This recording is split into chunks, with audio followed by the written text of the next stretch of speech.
Bonsoir à toutes et à tous et bienvenue dans votre journal. Il est 19h, nous sommes le 3 janvier, voici les titres de l'actualité. Industrie pharmaceutique. Le ministre de l'Industrie pharmaceutique a aujourd'hui inspecté 5 entreprises spécialisées dans la production pharmaceutique dans la nouvelle ville de Sidi Abdallah. Ali Aoun a réitéré son engagement en faveur d'un début de production de l'insuline au cours de l'année 2023 à hauteur de 50% des besoins algériens. Chan 2022, tout est désormais opérationnel pour assurer un déroulement sans faille de ce tournoi continental.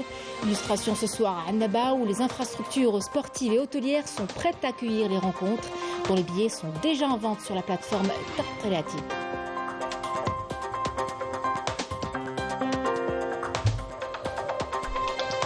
Au Maroc, des enseignants contractuels ont été condamnés à des peines de prison pour avoir participé à des mouvements de contestation populaire.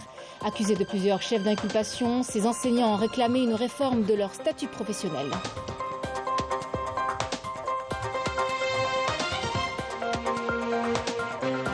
Nous sommes à quelques jours de la célébration de Yanayir, jour de l'an à Mazir. Certaines wilayas se mettent déjà aux couleurs de cet événement. À Blida, des allées entières sont dédiées aux douceurs qui ont pour habitude d'accompagner le repas de Yanayir. Un reportage est à suivre. Mesdames, Messieurs, bienvenue à vous.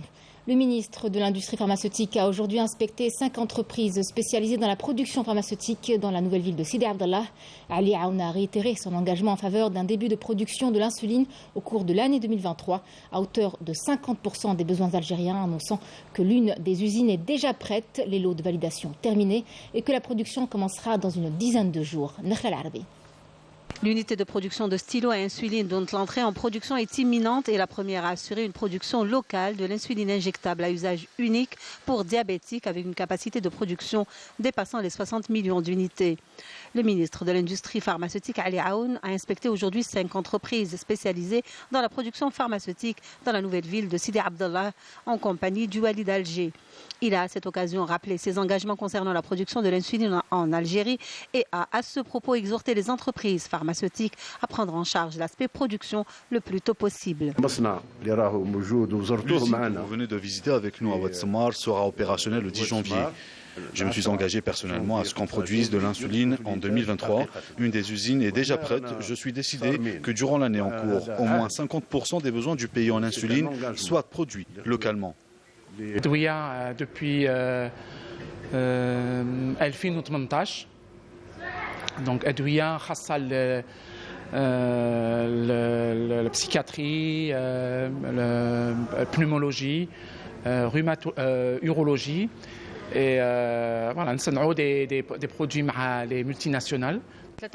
Nous avons une capacité de production qui pourrait couvrir les besoins nationaux avec 1,5 million d'unités par an.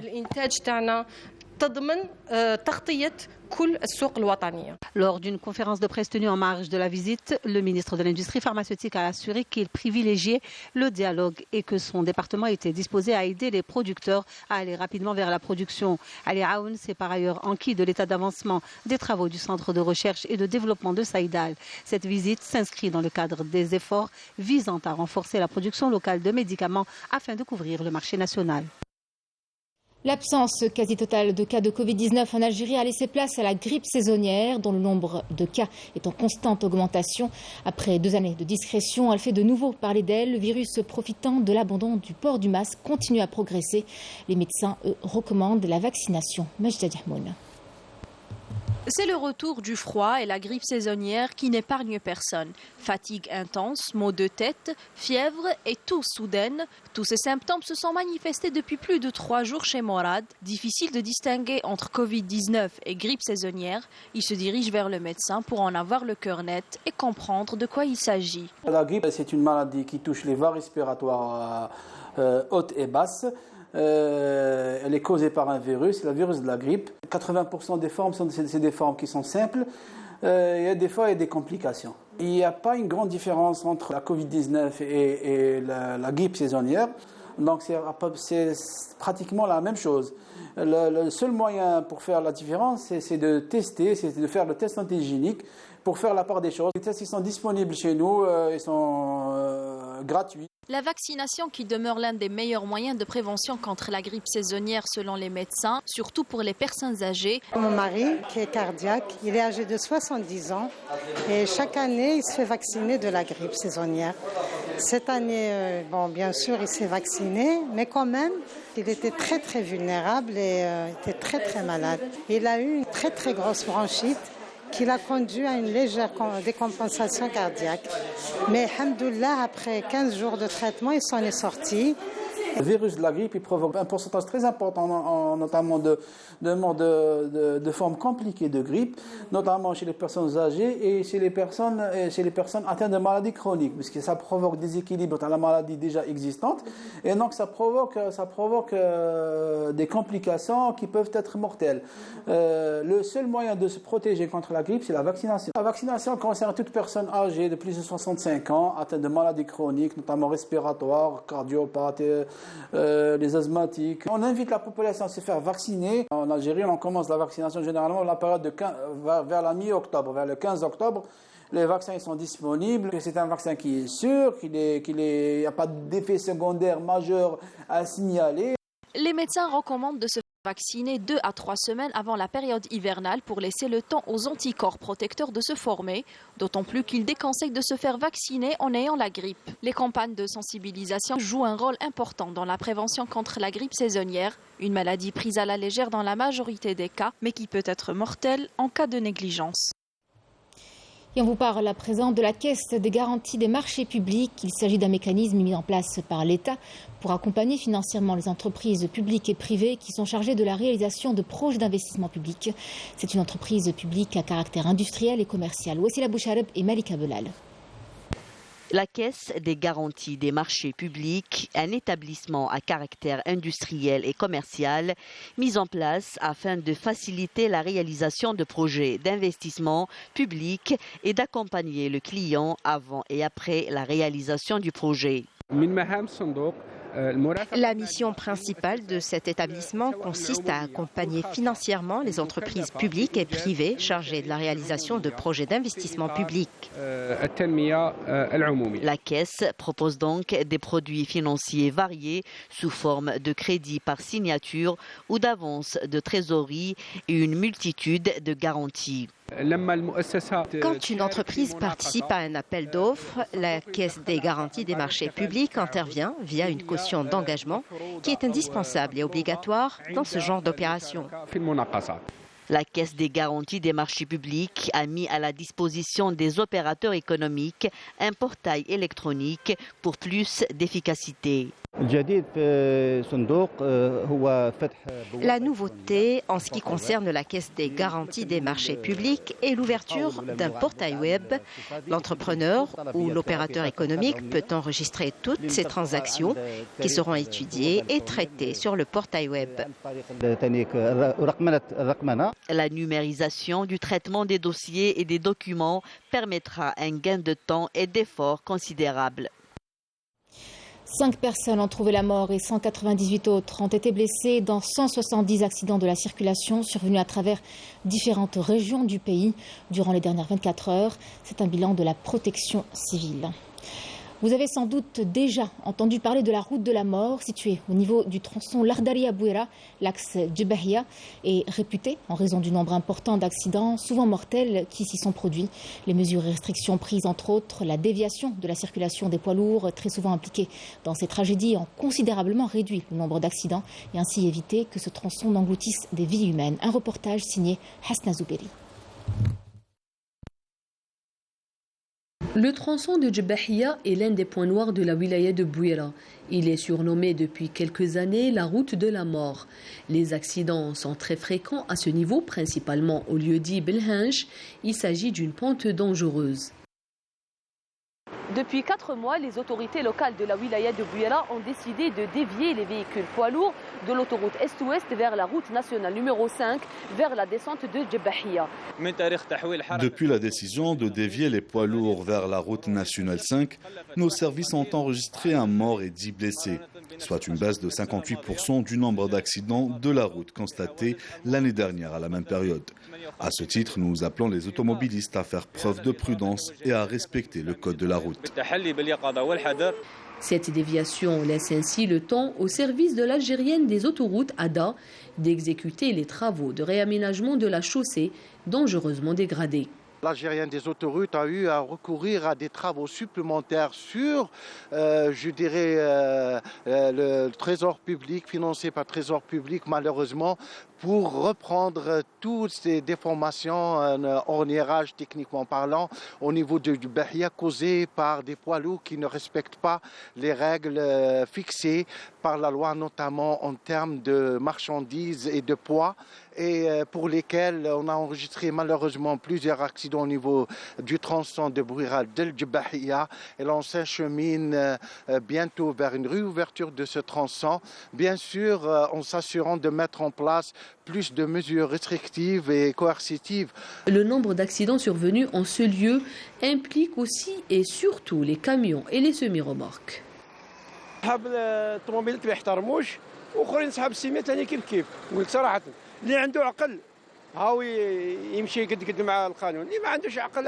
Selon les services de la gendarmerie nationale de la wilaya de Bouira, le non-respect de cette déviation par le lourd le contraint à une contravention de 5 000 dinars.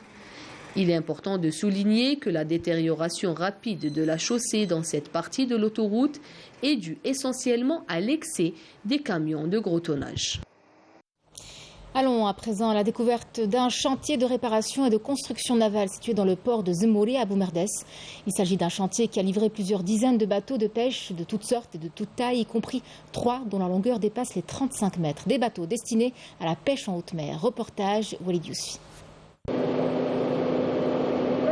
Après plus d'une semaine dans ce chantier, ce sardinier est fin prêt pour être mis à flot. Des embarcations comme celle-ci, ces mécaniciens navals en voient passer des dizaines par mois. Entre entretien, réparation et maintenance, ils sont à pied d'œuvre pour fournir un travail de qualité à leurs clients. Je me suis occupé de tout ce qui a trait à la charpenterie. Ça fait plus de 10 ans que je fais ce métier. J'ai fait mes études dans un centre de formation à Boumgdas. Vous venez d'assister avec nous juste à l'instant à la mise à flot d'un navire de type sardinier qui a subi des opérations de carénage au sein de notre chantier. Cette opération de carénage a duré environ une semaine, mais la durée de réparation et de carénage des navires diffère d'un navire à un autre selon automatiquement ce qu'on réalise comme opération sur le navire. De la réparation au carénage, cette entreprise active aussi dans la construction navale. Chaque année, plusieurs types de bateaux de pêche sortent de ce chantier. Des navires de 4 à 35 mètres qui peuvent même naviguer en haute mer. Durant cette année, nous avons livré jusqu'à aujourd'hui 3 navires de type tonnier. Nous avons livré 3 chalutiers, dont 2 d'une longueur de 21 mètres et un d'une longueur de 18 mètres 50. Nous avons livré aussi un navire de type catamaran, quelques sardiniers et beaucoup d'embarcations de 4 mètres 80. Avec ses 80 employés et un taux d'intégration qui dépasse les 65%, l'entreprise de construction et de réparation de navires aspire à augmenter ses capacités de production, notamment grâce à l'extension du chantier.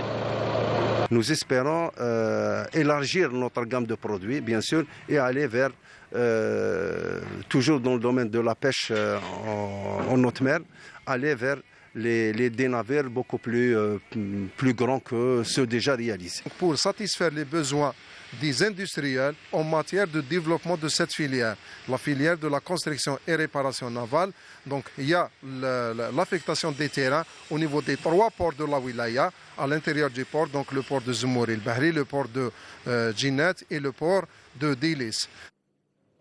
Le prochain objectif de cette entreprise est de pénétrer le marché africain et de faire connaître les bateaux Made in Algeria à l'international. Intéressons-nous à la myciculture ou, si vous voulez, à la production de champignons dans la wilaya de Sidi Bel Abbès.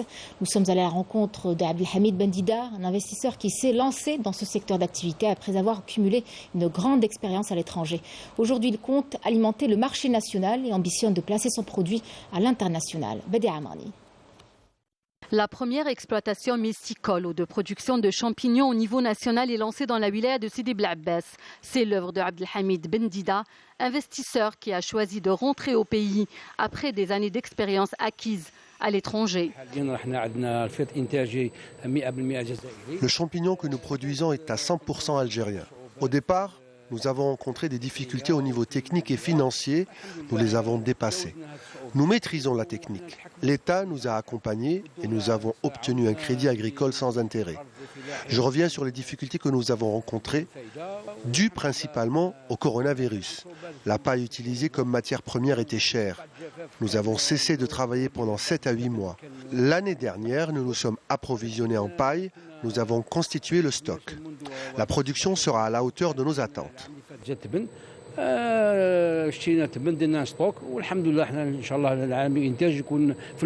Cet investisseur a acquis d'importants équipements techniques pour lancer son exploitation. La maîtrise des techniques et des conditions nécessaires à la culture de ces champignons naturels sans additifs chimiques permet la production de 1000 tonnes annuellement de ce produit très demandé sur le marché national, commercialisé à des prix compétitifs. Nous comptons atteindre 18 chambres d'une capacité de 50 tonnes de compost chacune. 11 sont actuellement opérationnelles et nous aspirons à effectuer des extensions. D'ici juin 2023, nous serons opérationnels à 100% et nous produirons 1,5 million de tonnes de champignons par an. Nous avons des contacts avec la Tunisie et la Libye pour exporter notre produit.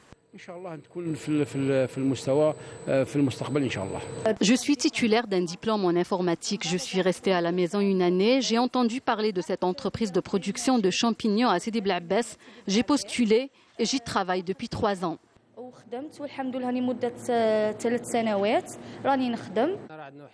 Nous avons 30 employés. Après extension de notre projet, nous atteindrons 50 à 55 employés. Abdelhamid Bendida ambitionne aujourd'hui de développer davantage son activité, d'aplanir toutes les difficultés pour augmenter le niveau de production et aller vers l'exportation avec un produit compétitif.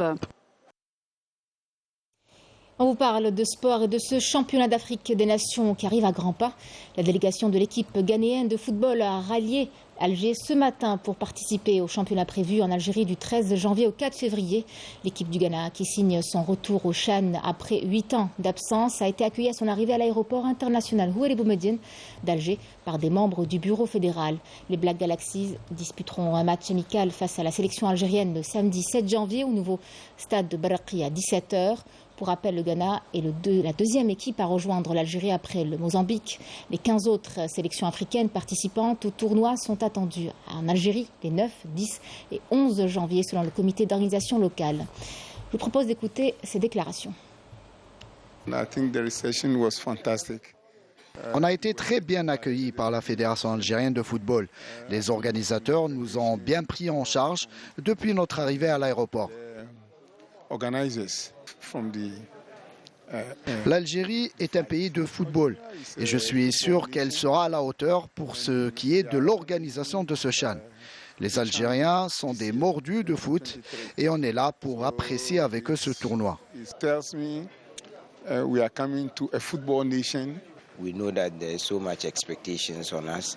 On est prêt à entamer en force cette compétition. On est venu en Algérie pour aller le plus loin possible et pourquoi pas remporter le trophée. Aujourd'hui, on a accueilli le Ghana, un monstre de l'Afrique. Je pense qu'on a fait le nécessaire, qu'on a fait, qu'on a fait notre devoir de recevoir bien les délégations. Et je pense que nous, les Algériens, ou bien notre pays, l'Algérie, on a de la culture pour recevoir bien les invités. Marhaba, Free Jazer. En tout, 18 nations participeront à ce CHAN. Tout est désormais opérationnel pour assurer un déroulement sans faille de ce tournoi continental. Les infrastructures sportives et hôtelières à travers le pays sont prêtes à accueillir les rencontres. Illustration ce soir à Annaba, qui sera de la fête du CHAN. Elle a fait l'objet de travaux d'envergure pour que tout se déroule dans les meilleures conditions. Et l'occasion pour elle de faire vivre à ses visiteurs une aventure exceptionnelle aux souvenirs impérissables. Riyad Belkhadim. La perle de l'Est algérien, Annaba la coquette, ouvre ses bras pour accueillir ses invités du continent, pour les envoûter avec sa beauté somptueuse lors du championnat d'Afrique des Nations qu'organisera l'Algérie, et leur offrir toutes les commodités d'hébergement grâce aux infrastructures hôtelières modernes qu'elle possède et ses différents sites touristiques. Annaba fait peau neuve en prévision de cet événement sportif de premier plan.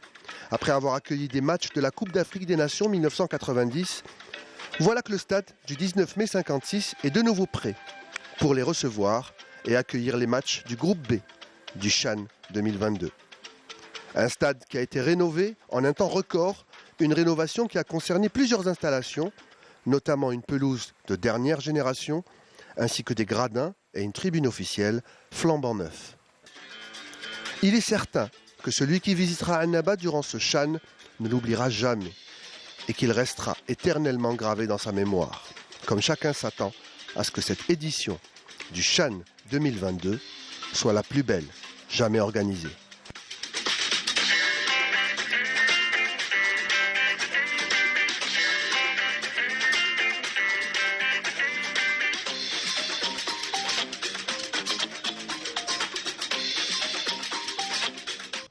Et pour assister aux rencontres du CHAN 2022 prévues chez nous en Algérie, les Algériens pourront acheter leurs billets via la plateforme Tadkirati au prix de 200 dinars l'unité.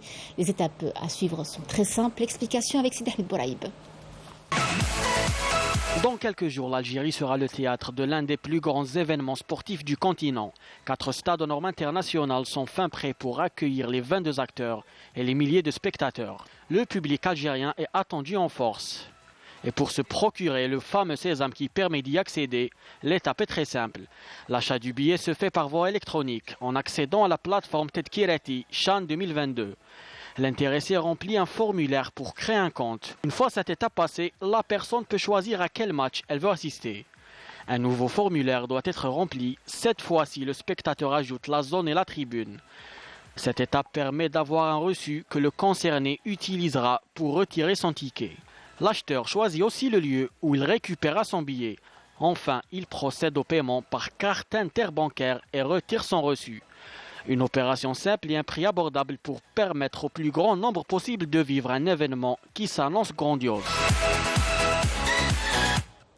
Dans ses aveux exclusifs, le terroriste arrêté Mrarni El Hajali, surnommé Aqil, a donné des détails sur son adhésion à des groupes terroristes à l'étranger et son implication via les réseaux sociaux dans la planification d'opérations terroristes en Algérie.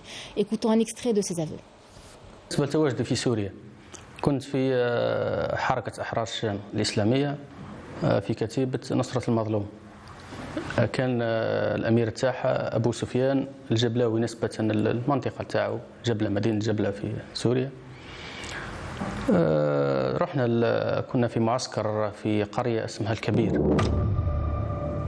الكلام اللي قاله لي هو قالوا لي لازمك تلحق الجنوب النيجر زوز مدن ديفا ومدينة أخرى مش نسيت اسمها وهم زوز مدن جنوب النيجر. عبد الفقير هذا قال لي السلام عليكم الكود قلت له عليكم السلام قال لي نحن جماعة غرب أفريقيا ولاية غرب أفريقيا قلت له حبينا نديروا منطقة آمنة اقترحت أنا تكون في التصيلي واقترحت الاقتصاد تاع الحكومة البترول والأمور هذه المواقع البترولية وغيرها ونستهدفوا شخصيات بارزة. Et vous pourrez suivre l'intégralité de ces aveux exclusifs après le journal de 20h. L'ambassade de Palestine à Alger a organisé une journée commémorative du 58e anniversaire de la création du mouvement palestinien Fatah en présence de dirigeants du mouvement et d'acteurs de la société civile algérienne. Les dirigeants du mouvement ont salué le rôle de l'Algérie dans le soutien à la cause palestinienne, étant le premier pays au monde à ouvrir un bureau du mouvement Fatah sur son territoire. Les autorités de l'État de Palestine ont condamné la prise d'assaut aujourd'hui de la mosquée Al-Aqsa par le ministre extrémiste sioniste Ben Gvir, qualifiant cet acte de provocation sans précédent. La diplomatie palestinienne a estimé que cet acte légitimait davantage d'incursions et de violations de la mosquée Al-Aqsa par des colons extrémistes et constituait une menace pour le processus de paix dans la région du Moyen-Orient et pour la vie des Palestiniens. Au Maroc, des enseignants contractuels ont été condamnés à des peines de prison pour avoir participé à des mouvements de contestation populaire. Accusés de plusieurs chefs d'inculpation, ces enseignants réclamaient une réforme de leur statut professionnel, un verdict qui s'ajoute aux condamnations qui ont déjà touché 40 professeurs. Malika Belal.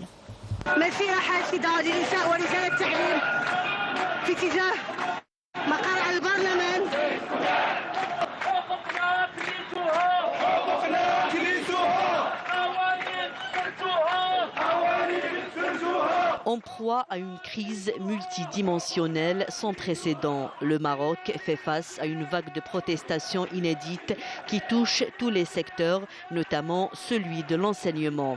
Les enseignants se soulèvent contre le recul des libertés syndicales et dénoncent la politique du Marzen, pointée du doigt pour son incapacité à répondre aux préoccupations des citoyens.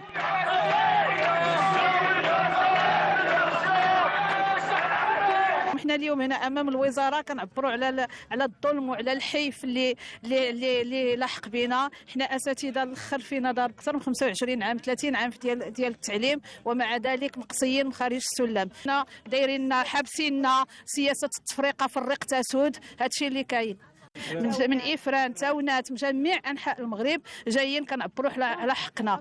بس عندنا عادة كل مرة في الشهر أو مرة في الشهر ولينا كنحجوا للرباط.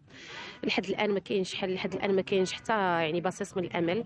النقابة في التكتم، الوزارة تملصت تقريبا من الوعود ديالها كاملين. فلذلك اضطرينا اننا نصعدوا وهذه المره ما غتكونش كاي مره يعني التصعيد فيه اعتصام وفيه يعني احتجاج. Devant le mépris affiché par le Marzen envers les revendications professionnelles légitimes des employés et face à l'absence de dialogue, la Fédération marocaine des fonctionnaires du secteur de l'éducation mène depuis 3 ans déjà plusieurs actions traduites par des mouvements de grève accompagnés de manifestations. Des manifestations souvent réprimées par les forces de l'ordre marocaines qui exercent une violence et un harcèlement acharné à l'égard des syndicats des enseignants marocains qui continuent de manifester dans la capitale Rabat pour obtenir des contrats permanents et de meilleures conditions de travail.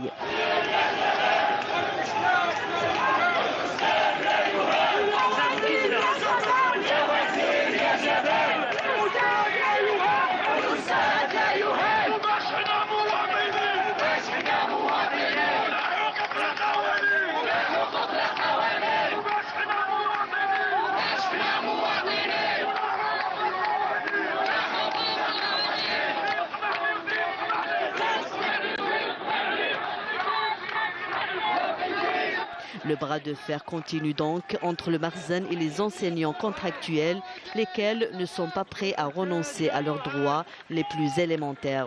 Ces images font désormais partie du quotidien des Marocains indignés.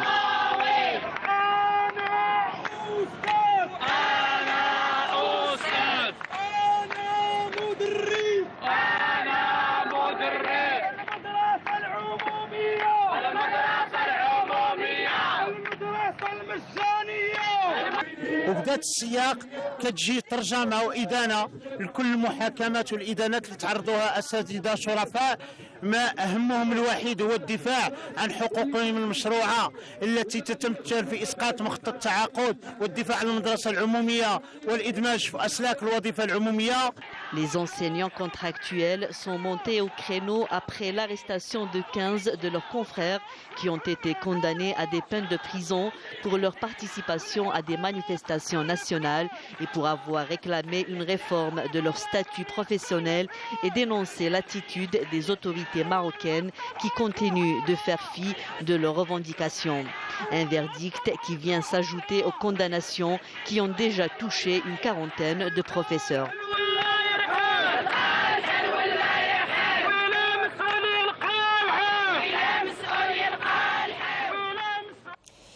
Le Parlement européen a annoncé avoir lancé une procédure d'urgence à la demande des autorités judiciaires belges pour lever l'immunité de 2 députés dans le cadre d'une enquête pour corruption.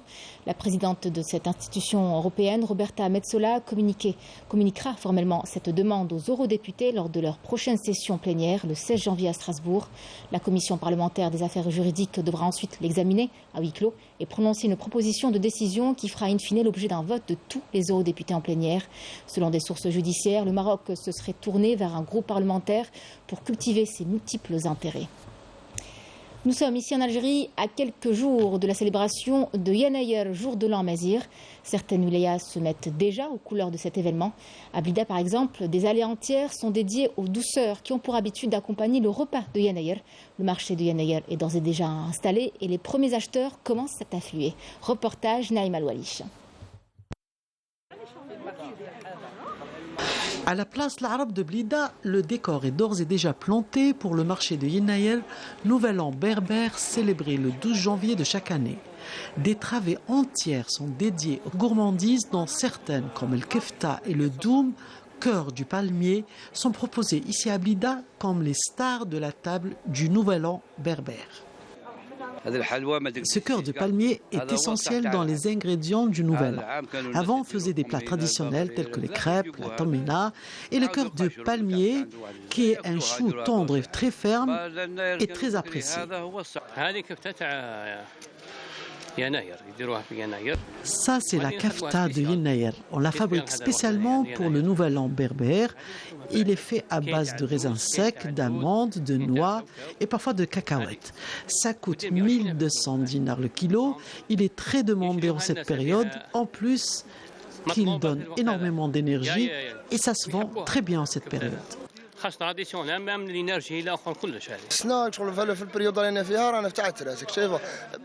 Nous sommes en pleine période de 13. Nous commençons petit à petit à nous installer, à ramener surtout des produits nouveaux. Les ventes se font petit à petit, ça commence. Il y a beaucoup de mouvements quand même. Les gens achètent selon leur capacité. Ça va de 250 dinars jusqu'à 3000 dinars le 13.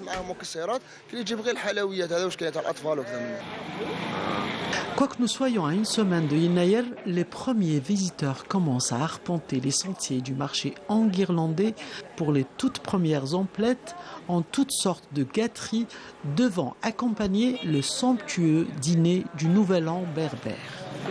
La famille se rassemble autour d'un repas spécial et chez nous à l'est, c'est la charchoura. Chaque année, à chaque Yenayer, j'achète le 13 pour la tradition et bien sûr pour le rite de bon augure.